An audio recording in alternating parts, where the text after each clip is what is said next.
सभी साथियों का इस फ्री ऑनलाइन जीके और करंट अफेयर्स की क्लास में बहुत बहुत स्वागत है। इन सभी फ्री वीडियोस के लिए मैं बचपन स्कूल खुनखुना ब्रांच डीडवाना का बहुत बहुत धन्यवाद देना चाहूँगा कि उन्होंने सारा इसमें equipments, infrastructure, video editing, video recording सभी के लिए इन्होंने पूर्णतया मदद की है और सारे लेक्चर्स आप तक फ्री ऑफ चार्ज, बिना किसी चार्ज के आप तक पहुँचाए जा रहे हैं। तो बिना ज़्यादा समय लिए हम आज का सेकंड लेक्चर जो है जीके और करंट अफेयर्स का वो शुरू करेंगे। लेक्चर शुरू करने से पहले मैं आपको थोड़ा सा बता दूं आज के लेक्चर के बारे में। इसमें स्पोर्ट्स, करंट अफेयर्स, साथ के साथ जो अपने कोविड चल रहा है इससे रिलेटेड अपने पास क्वेश्चंस होंगे। तो आइए हम शुरू करते हैं आज का लेक्चर। पहला सवाल जो कि स्पोर्ट्स से रिलेटेड है, खेलों से रिलेटेड है, आइए देखते हैं। क्वेश्चन नंबर 1, 2021 में आयोजित होने वाले खेलो इंडिया यूथ गेम्स के चौथे सत्र की मेजबानी कौन सा राज्य करेगा? फिर से एक बार रिपीट कर देता हूं मैं। 2021 में आयोजित होने वाले खेलो इंडिया यूथ गेम्स की मेजबानी कौन सा राज्य करेगा? Option number A Rajasthan, option number B Haryana, option number C Punjab, option number D Delhi. Khelo India youth games के बारे में आपको पता होगा कि ये सर्वप्रथम जो इवेंट हुआ था 2018 में हुआ था। ये हर साल होते हैं इवेंट्स, आखिरी इवेंट 2020 में हुआ था। इसका जो पर्पस है हमारे ग्रास रूट पे, मतलब हमारे गांव में, ढाणियों में जो स्पोर्ट्स का जो टैलेंट छुपा हुआ है उसको सामने लेके आना। खेलो इंडिया यूथ गेम्स के जो हेडक्वार्टर्स हैं वो नई दिल्ली में स्थापित हैं। 31 जनवरी 2018 को प्रधानमंत्री श्री नरेंद्र मोदी ने खेलो इंडिया स्कूल गेम्स के नाम से शुरू हुआ था खेलो इंडिया स्कूल गेम्स का उद्घाटन किया था और इसके तत्पश्चात हर साल ये खेल आयोजित होते हैं। इसका जो सेकंड एडिशन था वो पुणे में हुआ था और अब अपने पास जो मेन सवाल है आज का वो ये है कि 2021 में आयोजित होने वाले खेलो इंडिया यूथ गेम्स के चौथे सत्र की मेजबानी कौन सा राज्य करेगा? आइए, अब तक आप लोगों ने इसका सवाल का जवाब सोच भी लिया होगा और दे भी दिया होगा। इसका जवाब है option number B Haryana. Haryana सरकार को खेलो इंडिया गेम्स 2021 की मेजबानी सौंपी गई है। हरियाणा के मुख्यमंत्री श्री मनोहर लाल खट्टर और केंद्रीय खेल मंत्री श्री किरण रिजिजू ने 25 जुलाई 2020 को घोषणा की कि 2021 में आयोजित होने वाले खेलो इंडिया यूथ गेम्स के चौथे सत्र की मेजबानी हरियाणा द्वारा की जाएगी। इन खेलों का आयोजन अगले साल होने वाले टोक्यो ओलंपिक्स के बाद पंचकुला में होगा। बेसिकली ये हर साल गेम जनवरी में होते हैं, लेकिन चूंकि आप देख पा रहे हैं कि इस बार जो हमारे कोरोना का कहर है, इसलिए इन खेलों को टोक्यो ओलंपिक्स के बाद में आयोजित करने का इन्होंने निर्णय लिया है। तो पहले क्वेश्चन के बाद अपन आगे बढ़ते हैं दूसरे सवाल पे। दूसरा सवाल कोरोना से और लॉकडाउन के नियमों से संबंधित है। इससे आप समझ पाएंगे कि ये जो हमारे संक्रमण की बीमारी है कितनी ज़्यादा भयावह स्थिति और भयावह रूप ले रही है। झारखंड में कोरोना संक्रमण को नियंत्रित करने के लिए लागू लॉकडाउन के नियमों का पालन नहीं करने वालों को कितने साल तक की जेल हो सकती है? ऑप्शन नंबर ए 4 साल, बी 7 साल, सी 1 साल और डी 2 साल। इसमें मैं आप लोगों को कहूंगा तुक्का ना मारिएगा, ऐसे सवालों में आता है तो ही अटेम्प्ट करिएगा। आइए इसका आंसर देखते हैं। ऑप्शन इज डी 2 साल। झारखंड में कोरोना संक्रमण के खतरे को देखते हुए और उसको नियंत्रित करने के लिए लॉकडाउन नियमों की पालना नहीं करने वालों पर 2 साल तक की जेल हो सकती है। 2 साल तक की जेल हो सकती है और 1 लाख रुपए तक का जुर्माना देना पड़ सकता है। देखिए, इसमें ऐसा नहीं कि डेफिनेटली 2 साल की होगी, 2 साल तक की मीन्स हो सकता है जुर्माने से ही काम हो जाए, हो सकता है जेल भी हो, अप टिल 2 साल जेल हो सकती है। और इसमें जुर्माने और दंड के जो प्रावधान है इसके संबंध में अध्यादेश लाया गया है जिस पर राज्यपाल की अनुमति लेना बाकी है। राज्यपाल की अनुमति के पश्चात ये अध्यादेश लागू हो जाएगा। अध्यादेश को इंग्लिश में बोलते हैं ऑर्डिनेंस। ऑर्डिनेंस में हम चर्चा करेंगे।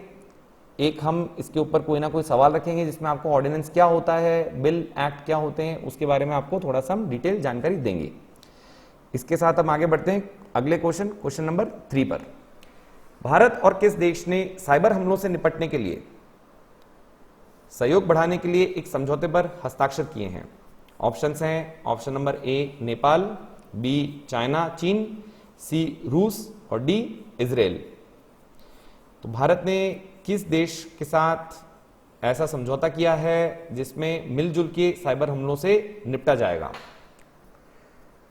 देखिए, इस तरह के सवालों में आप फिर भी करंट अफेयर्स का सवाल है, आप करंट अफेयर्स के सवाल को समझते हुए ताज़ा जियोपॉलिटिक्स की स्थिति किस प्रकार से हमारे यहाँ पे जियोपॉलिटिक्स चल रही है, तो आप देख सकते हैं कि इस तरह का समझौता आप अगर थोड़ा सा भी दिमाग लगाएंगे तो आपको ये बात समझ में आएगी कि इस तरह का समझौता हम नेपाल या चीन के साथ तो नहीं करने वाले हैं। क्योंकि अभी आप रिसेंटली देख रहे हैं जिस तरह का माहौल चल रहा है, तो आप नेपाल और चीन को तो क्रॉस कर सकते हैं। ऑप्शन में रूस और इजराइल के बीच में आपको दो ऑप्शंस बचे, एक रशिया और दूसरा इजराइल। इन दोनों में से आपको एक ऑप्शन सोचना है। तो आप थोड़ी सी लिबर्टी ले सकते हैं इस तरह के सवालों में कि ए और बी में से तो नहीं होगा इस तरह का, सी और डी में से एक ऑप्शन होगा। तो आइए देखते हैं इसका जवाब। इसका जवाब है ऑप्शन नंबर डी। इजराइल में भारत के राजदूत संजीव सिंगला और इजराइल के राष्ट्रीय साइबर निदेशालय के महानिदेशक ईगल उन्ना ने इस समझौते पर हस्ताक्षर किए हैं। अर्थात भारत ने इजराइल के साथ इस तरह का समझौता किया है। इस समझौते के तहत साइबर खतरों पर देशों के बीच सूचनाओं का आदान प्रदान का दायरा विस्तृत होगा। यह समझौता क्षमता निर्माण देखिए आईटी का वर्ड है, कंप्यूटर साइंस का वर्ड है, इसका मतलब इंग्लिश में होता है कैपेसिटी बिल्डिंग। हम बात कर रहे हैं कैपेसिटी बिल्डिंग की,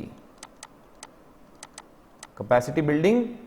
और क्षेत्र में सर्वोत्तम प्रथाओं मतलब हम बात करते हैं इसमें बेस्ट प्रैक्टिसेस। देखिए, इसको हम आईटी वर्ल्ड में यूज करते हैं, बेस्ट प्रैक्टिसेस बोलते हैं इसको, ठीक है। और इसमें एक प्रोसेस वर्ड बहुत काम आता है आईटी में, प्रोसेसेस बोलते हैं इंग्लिश में। तो ये बेस्ट प्रैक्टिसेस की हम बात कर रहे हैं इसमें। और कैपेसिटी बिल्डिंग, तो इन देशों ने समझौता किया है कि कैपेसिटी बिल्डिंग और बेस्ट प्रैक्टिसेस के क्षेत्र में आपसी टेक्नोलॉजीज का, इंफॉर्मेशन का आदान प्रदान किया जाएगा। इन दोनों एरियाज के अंदर वे एक दूसरे की मदद करेंगे। तो ये ऐसे शब्द होते हैं, देखिए आपके ऐसे शब्द होते हैं जो मेंस की आंसर राइटिंग होती है उसमें बहुत आपको नंबर दिलाते हैं। ये इन्हीं शब्दों के ऊपर आपके आंसर में नंबर बेस्ड होते हैं। आप भले ही उसमें कुछ भी लिखा है, भले ही आप कितना भी इधर उधर की बातें लिख दें, लेकिन इस तरह के शब्द होते हैं, इस तरह के वर्ड्स होते हैं जो आपको नंबर दिलाएंगे। मीन्स मतलब आप आरबीआई का मीन्स बोले, चाहे आरएस का मीन्स बोले या आईएएस का मीन्स, किसी का भी जिसमें आपको रिटर्न में आंसर लिखना होता है, कोई भी मीन्स एग्जाम हो। आइए अगले सवाल की ओर बढ़ते हैं।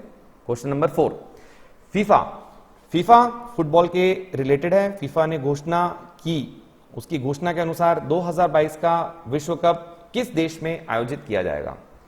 कतर, इजराइल, रूस और जापान। अब देखिए, इस तरह के ऑप्शंस में आपके सामने कहीं पे तुक्का मारने की गुंजाइश नहीं है। आप इस तरह के सवालों में तुक्का ना मारें तो आपके लिए भी फायदेमंद रहेगा और सभी के लिए, जितने भी स्टूडेंट्स हैं उन इस बात को नोट करके रखें, ऐसे सवालों में कतई तुक्का ना मारें। समझ रहे हैं? तो फीफा जो है फुटबॉल एसोसिएशन है, इसका फुल फॉर्म मैं बताऊंगा आपको, इंग्लिश में इसको ऐसे हम लिखेंगे। देखिए, इसका ये बेसिकली एक फ्रेंच वर्ड है और इसको अपन इस तरह लिखते हैं। देखिए, सॉरी, इसको ऐसे लिखेंगे, फेडरेशन इंटरनेशनले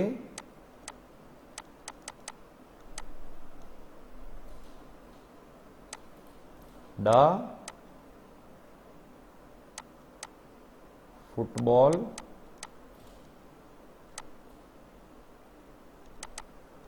एसोसिएशन। ये हमारे फीफा का फुल फॉर्म होता है। ये बेसिकली एक फ्रेंच वर्ड है और फीफा फुटबॉल को गवर्न करने की सबसे बड़ी अथॉरिटी है, हाईएस्ट अथॉरिटी। और इसका मोटो है फीफा का, for the game for the world. आप इसको याद रखिएगा, आपसे एग्जाम में पूछ सकते हैं फीफा का फुल फॉर्म क्या होता है, वो आपको हमने बता दिया है। उसका जिसका मोटो होता है, मोटो है for the game for the world. इसको 1904 के अंदर इट वॉज फाउंडेड इन 1904, 1904 में इसको फाउंड किया था पेरिस फ्रांस में। ठीक है, अब हमारा जो सवाल है, फीफा की घोषणा अनुसार 2022 विश्व कप किस देश में आयोजित किया जाएगा? आइए इसका जवाब देखते हैं, इसमें कृपया तुक्केबाजी ना करें। जवाब है ए, फीफा की घोषणा के अनुसार कतर में इसका आयोजन होगा। 2022 का फीफा विश्व कप अरब देश में होने वाला पहला विश्व कप होगा और मुस्लिम बहुल देश में भी ऐसा पहली बार कोई भी विश्व कप आयोजित किया जाएगा। इस विश्व कप में आखिरी बार 32 टीमें एक साथ भाग लेंगी। इसके तत्पश्चात 2026 के टूर्नामेंट से टीमों की संख्या बढ़ाई जाएगी, जो होगी 48। यह टूर्नामेंट 2022 के नवंबर दिसंबर में होना है। तब तक हम आशा करते हैं कि कोरोना से भी हम सभी को छुटकारा मिल गया होगा। आइए इसी के साथ अगले क्वेश्चन की ओर बढ़ते हैं बिना समय गंवाएं। Question number 5, ICC test ranking में जेसन होल्डर को पछाड़कर हाल ही में जो नंबर 1 ऑलराउंडर बन गए हैं। देखिए, ये सवाल आप ढंग से पढ़ेंगे तो आपको जवाब बहुत थोड़ा आसान हो जाएगा। देखिए, आपको ऑलराउंडर की बात की है आईसीसी टेस्ट रैंकिंग में। पहला आपके पास आया test, number 1 test, number 2 allrounder. तो आईसीसी टेस्ट रैंकिंग में जेसन होल्डर को पछाड़कर हाल ही में जो नंबर 1 ऑलराउंडर बन गए हैं, उनका नाम क्या है? तो आपके सामने 4 ऑप्शंस हैं, Ben Stokes, B Virat Kohli, C Ravindra Jadeja, D Rashid Khan. इसमें आप जो ऑप्शन इजीली हटा सकते हैं वो है विराट कोहली। क्यों? क्योंकि विराट कोहली ऑलराउंडर नहीं है, वे एक बहुत अच्छे उम्दा बल्लेबाज हैं, किंतु बॉलिंग नहीं कराते हैं, इसलिए ऑलराउंडर की कैटेगरी से बाहर है। अब आपको ए, सी और डी में से एक ऑप्शन चुनना है। आइए इसका सही जवाब देखते हैं। जवाब है ए, बेन स्टोक्स, इंग्लैंड के इंटरनेशनल क्रिकेट प्लेयर, और ये अपने घरेलू क्रिकेट में डरहम के लिए खेलते हैं। लेफ्ट हैंड के बैट्समैन हैं और राइट हैंड के बॉलर हैं। बहुत ही एक उम्दा ऑलराउंडर जिन्हें कह सकते हैं। अभी ये आईसीसी टेस्ट रैंकिंग में नंबर 1 पे चल रहे हैं। अगला सवाल, क्वेश्चन नंबर 6, किसी भी राज्य में राज्यपाल की नियुक्ति किसके हस्ताक्षर और मुद्रा सहित अधिपत्र द्वारा की जाती है? देखिए, ये एक टर्म जो है हस्ताक्षर और मुद्रा सहित अधिपत्र, ये एक संवैधानिक भाषा है। It is constitutional language. I hope आप समझ पाएंगे इसको। तो बेसिकली राज्यपाल की नियुक्ति कौन करते हैं? ए, मुख्यमंत्री, बी, देश के राष्ट्रपति, सी, देश के प्रधानमंत्री, डी, कैबिनेट या काउंसिल ऑफ मिनिस्टर्स। आसान सवाल है, जवाब देख लेते हैं अपन। मैं आशा करता हूं सभी ने इसका सही जवाब दिया होगा। Answer is B. बी मतलब राष्ट्रपति। President of India appoints governor of the state.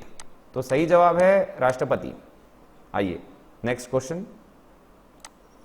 Question number 7, भारतीय संविधान का अनुच्छेद 174 174 किससे संबंध रखता है?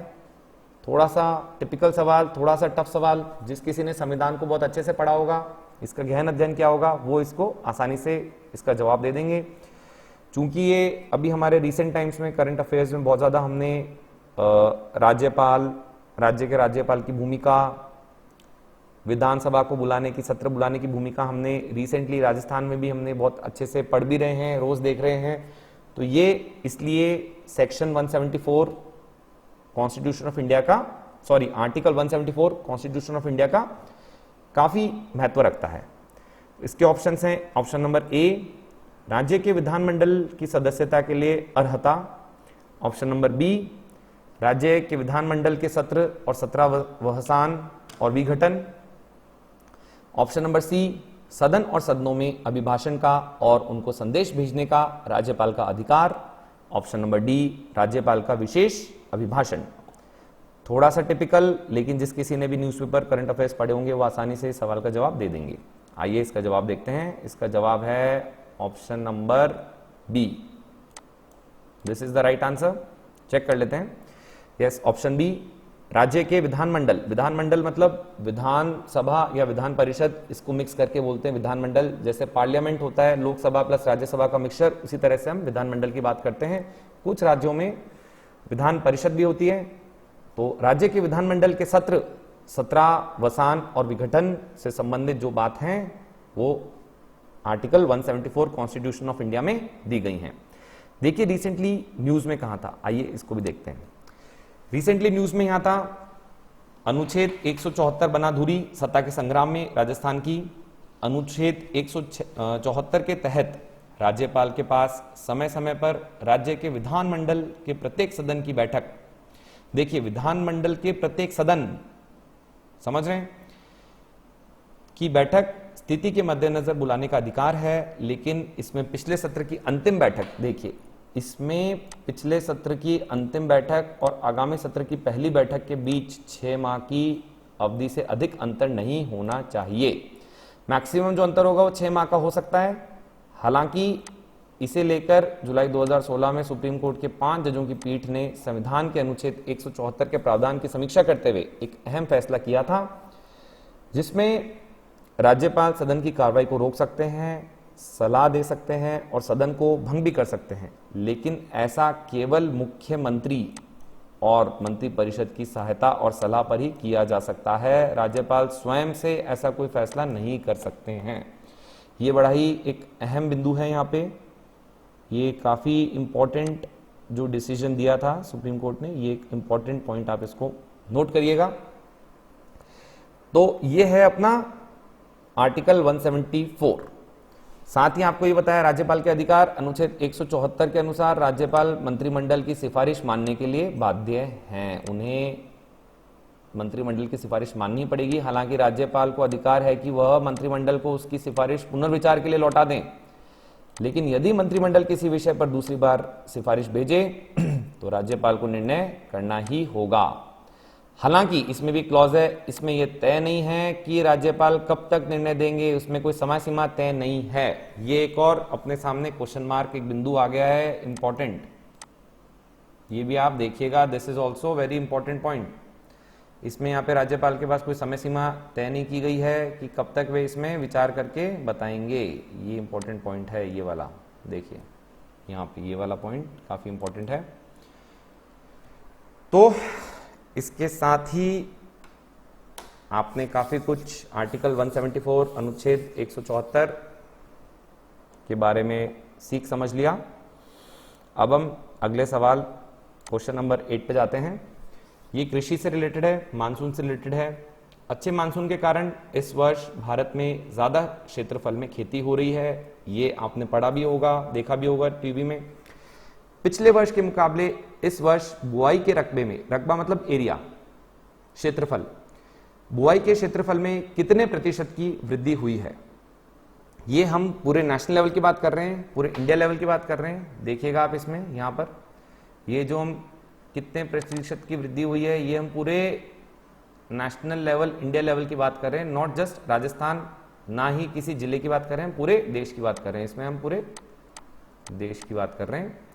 तो आपके ऑप्शन है 20%, 18.5%, 25% और 30.5%। इस तरह के सवालों में यदि आपने ये पढ़ा है, गहन अध्ययन किया है, तभी आप इस तरह के सवालों को अटेम्प्ट करिएगा, इसके ऑप्शंस मार्क करिएगा। अन्यथा ऐसे सवालों को आप छोड़ दीजिएगा, क्योंकि ये बड़े ही टिपिकल सवाल हैं। इसमें आप तुक्का नहीं मार सकते। इसमें आप ये नहीं कह सकते हो हिसाब इस बार बहुत अच्छी बारिश हुई थी तो सबसे ज्यादा होगा, 30.5% होगा। ऐसे आप तुक्का मत मारिएगा। देखिए 30.5 भी गलत है, 25% भी गलत है, 20% भी गलत है। सही जवाब है इसका 18.5%। This is the right answer. तो इस तरह के सवालों में तुक्का ना मारें, आपसे मेरी गुजारिश है। आइए इसका देख लेते हैं। Answer is B.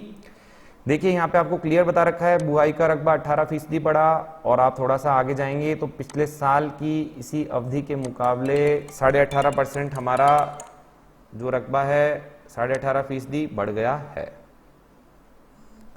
हम बात कर रहे हैं जुलाई के तीसरे सप्ताह में अनुकूल वर्षा से देश में प्रमुख खरीफ फसलों की बुआई का रकबा, जो पिछले साल की इसी अवधि के मुकाबले, देखिए हमने यहां देश की बात करी है, समझ रहे हैं, देश में। तो इस तरह आप पूरा जब न्यूज पढ़ें कोई भी, तो आप ध्यान से पढ़ें। हम देश की बात कर रहे हैं, हम राजस्थान की बात कर रहे हैं, हम किन फसलों की, प्रमुख खरीफ फसलों की बात कर रहे हैं, और इसके साथ में हम बुआई के रकबे की बात कर रहे हैं।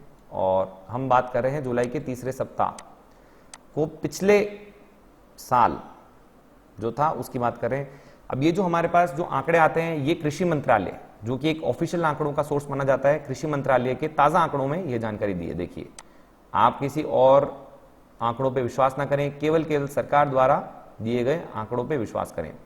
प्रमुख खरीफ फसलों के बारे में बताया गया है यहाँ पे, जैसे धान, दलहन, मोटे अनाज और तिलहन की बुआई आंकड़ों, इसकी बात की है। इस वर्ष 24 जुलाई को पिछले वर्ष की 24 जुलाई तक से कंपेयर किया गया है। हमारा इस साल का कुल रकबा लगभग 800 लाख हेक्टेयर।